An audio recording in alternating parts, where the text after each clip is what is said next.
यार इन बटन्स से तो यूज़ तो होता नहीं है, ये कीबोर्ड में दी किस लिए होती हैं।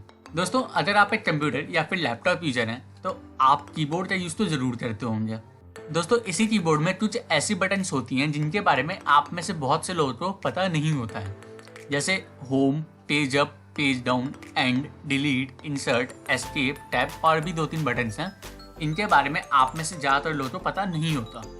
दोस्तों आज मैं इन्हीं के बारे में बताने वाला हूँ। दोस्तों मेरा नाम है उदित और आप सभी का स्वागत है हमारे स्पाइडर्स चैनल में, जिसका नाम है साइबर नॉलेज। अगर आपने अभी तक चैनल को सब्सक्राइब नहीं किया है तो सब्सक्राइब करें और बेल आइकन पर टैप करके ऑल को सेलेक्ट करें ताकि मैं जैसी वीडियो अपलोड करूँ आप तक नोटिफिकेशन आ जाए। दोस्तों पहली की है होम बटन। दोस्तों जैसा कि इसके नाम से ही आपको समझ आ रहा होगा, होम का मतलब घर होता है। तो आप कहीं पे भी हों, आप ये बटन जैसे ही प्रेस करेंगे आप अपने घर पे पहुंच जाएंगे। मतलब आप अगर वेब पेज यूज़ कर रहे हैं तो वहाँ पे आप अपने वेब पेज के टॉप पे चले जाएंगे।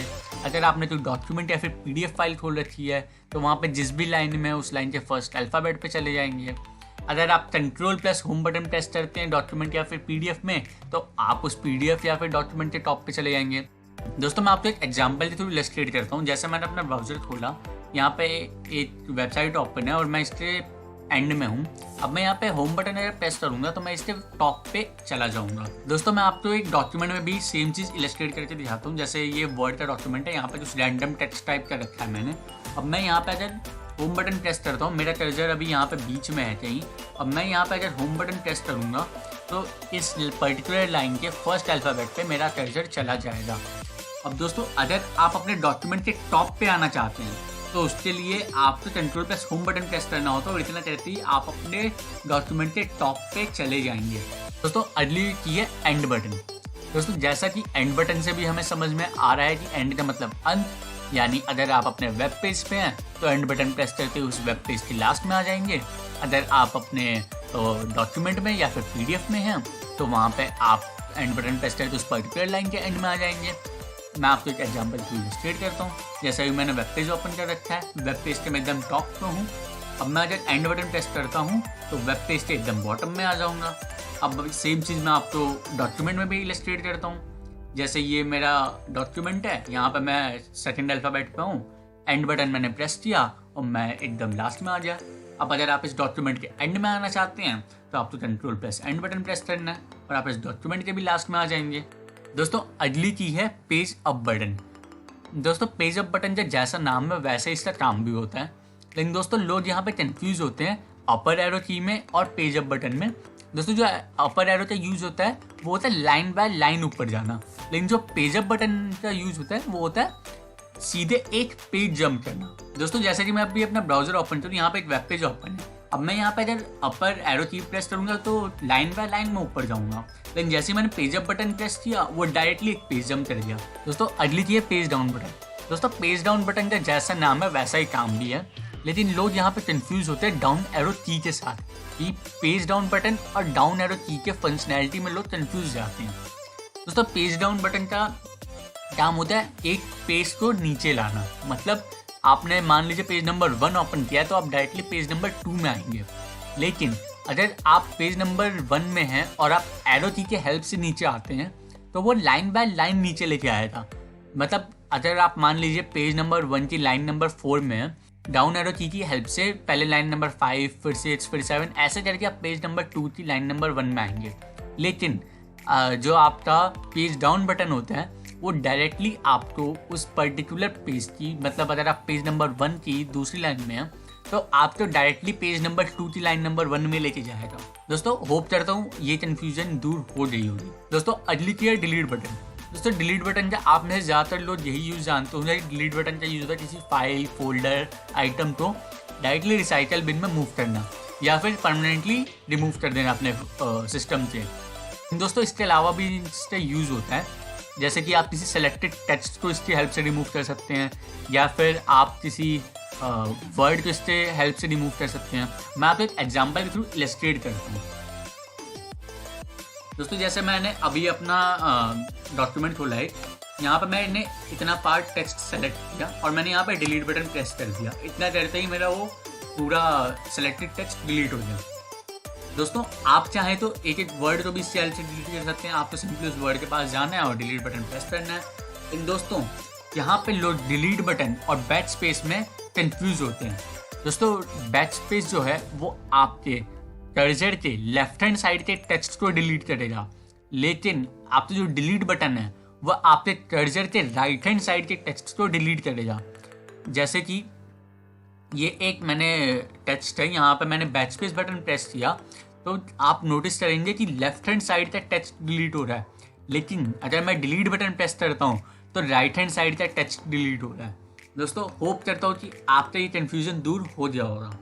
दोस्तों अगली चीज़ है इंसर्ट बटन। दोस्तों इंसर्ट बटन का यूज़ होता है किसी आइटम को ओवरराइट करने के लिए, या फिर अगर आप किसी डॉक्यूमेंट में काम कर रहे हैं तो किसी वर्ड को ओवरराइट करने के लिए। दोस्तों मैं आपको एक एग्जांपल के थ्रू इलस्ट्रेट करता हूँ। जैसे अभी मैंने अपना वर्ड ओपन किया और यहाँ पे मैं कोई सा भी एक रैंडम वर्ड टाइप कर दूंगा, तो यहाँ पे आप एक चीज़ नोटिस करेंगे कि जो भी यहाँ पे एग्जिस्टिंग वर्ड था वो ओवरराइट नहीं हुआ है, मतलब उसको रिप्लेस नहीं किया है, बस उसके जगह पे कोई दूसरा वर्ड आ गया और वो वर्ड आगे मूव हो गया। लेकिन अगर आपका कोई वर्ड है उसे आप ओवरराइट करना चाहते हैं तो आपको सिंपली अब यहाँ पे इंसर्ट बटन प्रेस करना है। अब यहाँ पे जो भी मैं टाइप करूँगा तो जो एग्जिस्टिंग अल्फ़ाबेट है उसको रिप्लेस करता जाएगा, यानी ओवरराइट कर देगा। जैसे अब यहाँ पे मैं कोई सा भी एक अल्फ़ाबेट टाइप किया मैंने, तो आपने देखा कि मैंने अभी W टाइप किया, लेकिन इससे पहले यहाँ पे K था तो W ने K को ओवरराइट कर दिया। दोस्तों होप करता हूँ कि आप इंसर्ट का यूज़ समझ गए होंगे। दोस्तों हो सकता है कि आपके सिस्टम में इंसर्ट बटन इनेबल ना हो। दोस्तों इसके लिए आपको क्या करना है कि यहाँ पे फाइल ऑप्शन में आना है और फिर यहाँ पे आपको ऑप्शंस में आना है और फिर यहाँ पे आपको एडवांस्ड ऑप्शन दिखेगा और यहाँ पे आपको एक ये चेकबॉक्स मिलेगा, use the insert key to control over type method. इसको आपको चेक कर देना है और फिर ओके बटन पे प्रेस कर देना है। इतना करते ही आपकी इंसर्ट की इनेबल हो जाएगी। दोस्तों नेविगेशन चीज़ में आपके एरो बटन्स भी आते हैं।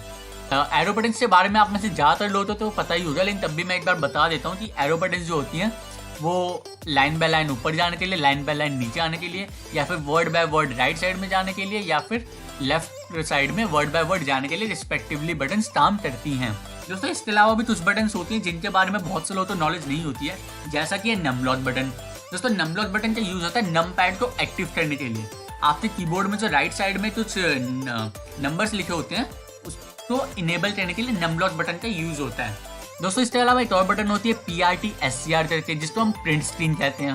दोस्तों प्रिंट स्क्रीन बटन का काम होता है स्क्रीनशॉट लेने के लिए। दोस्तों इसकी हेल्प से आप दो मेथड से स्क्रीनशॉट ले सकते हैं। पहला मेथड तो होता है आप प्रिंट स्क्रीन बटन को सिंपली प्रेस कर दें, उसके बाद आपको पेंट ओपन करना होता है और फिर वहां पे आपको पेंट में जाके फिर आपको पेस्ट करना होता है और फिर आप उसको सेव करें तो आपका वो स्क्रीनशॉट सेव हो जाएगा। दोस्तों इसके अलावा एक और मेथड होता है, वो होता है आपको सिंपली विंडोज बटन के साथ प्रिंट स्क्रीन बटन को प्रेस करना होता है। इतना करते ही आपका कंप्यूटर स्क्रीनशॉट ले लेगा और वो आपके लाइब्रेरी में पिक्चर्स फोल्डर में स्क्रीनशॉट नाम का एक फोल्डर होगा, वहां पे आपको मिल जाएगा। दोस्तों अगली चीज है एस्केप बटन। दोस्तों एस्केप बटन के बारे में वैसे ज़्यादातर लोगों को पता होता है, लेकिन मैं तब भी एक बार बता देता हूँ कि एस्केप बटन जो होती है वो किसी भी प्रोसेस को अबॉर्ट करने के लिए यूज होती है, या फिर कोई सा एक पॉपअप विंडो ओपन उस एस्केप बटन की हेल्प से आप पॉपअप विंडो को क्लोज कर सकते हैं, या फिर अगर आप कोई अपने कंप्यूटर में कुछ इंस्टॉल कर रहे हो तो इंस्टॉलेशन को कैंसिल कर सकते हैं एस्केप बटन से। मतलब साफ सीधी भाषा में किसी प्रोसेस को अबॉर्ट कर सकते हैं।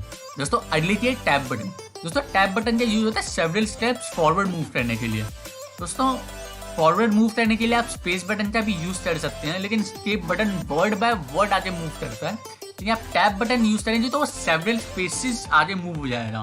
दोस्तों जैसे मैं वर्ड ओपन करता हूँ और यहाँ पे मैं टैब बटन प्रेस करूंगा तो आपने एक चीज नोटिस की होगी, ये कुछ 3-4 अल्फाबेट्स तक स्पेस लेके आगे बढ़ जाता है। अगर मैं सेम चीज स्पेस बार की हेल्प से करूँ तो एक अल्फाबेट करके आगे बढ़ता है, लेकिन सेम काम टैब बटन प्रेस करके आप 3-4 अल्फाबेट का गैप ले सकते हैं। दोस्तों इसके अलावा 1-2 बटन्स और हैं, उनका जो इंपॉर्टेंट यूज नहीं होता आजकल के मॉडर्न लैपटॉप्स या फिर मॉडर्न कीबोर्ड्स में, तो वो बटन्स मिलती भी नहीं है। जैसे मैं बता दूं स्क्रॉल लॉक के बारे में। स्क्रॉल लॉक होता है आपके कर्सर लॉक करने के लिए। दोस्तों इसके अलावा एक पॉज/ब्रेक करके बटन होती है, ये किसी प्रोग्राम को पॉज या फिर प्ले करने के लिए होती है। दोस्तों मैं आपको एक फन फैक्ट बताना चाहता हूँ, आप में से ज़्यादातर लोगों ने F1 से लेके F12 तक ही फंक्शन कीज देखी होंगी। लेकिन जो IBM के पुराने कंप्यूटर्स आते थे उसमें F13 से लेके F24 तक की भी कीज होती थी, मतलब F1 से लेके F24 तक 24 फंक्शन कीज होती थी। दोस्तों अगर आपको ये वीडियो हेल्पफुल लगी हो तो कमेंट सेक्शन में जरूर बताएं। इस वीडियो को लाइक करें ताकि हमें ऐसी वीडियोस बनाने का मोटिवेशन मिलता रहे। इस वीडियो को ज़्यादा से ज़्यादा शेयर करें ताकि लोगों को इन बटन्स के बारे में नॉलेज मिल जाए। दोस्तों मिलते हैं किसी बढ़िया सी वीडियो में। Till then bye bye, take care and have a nice day.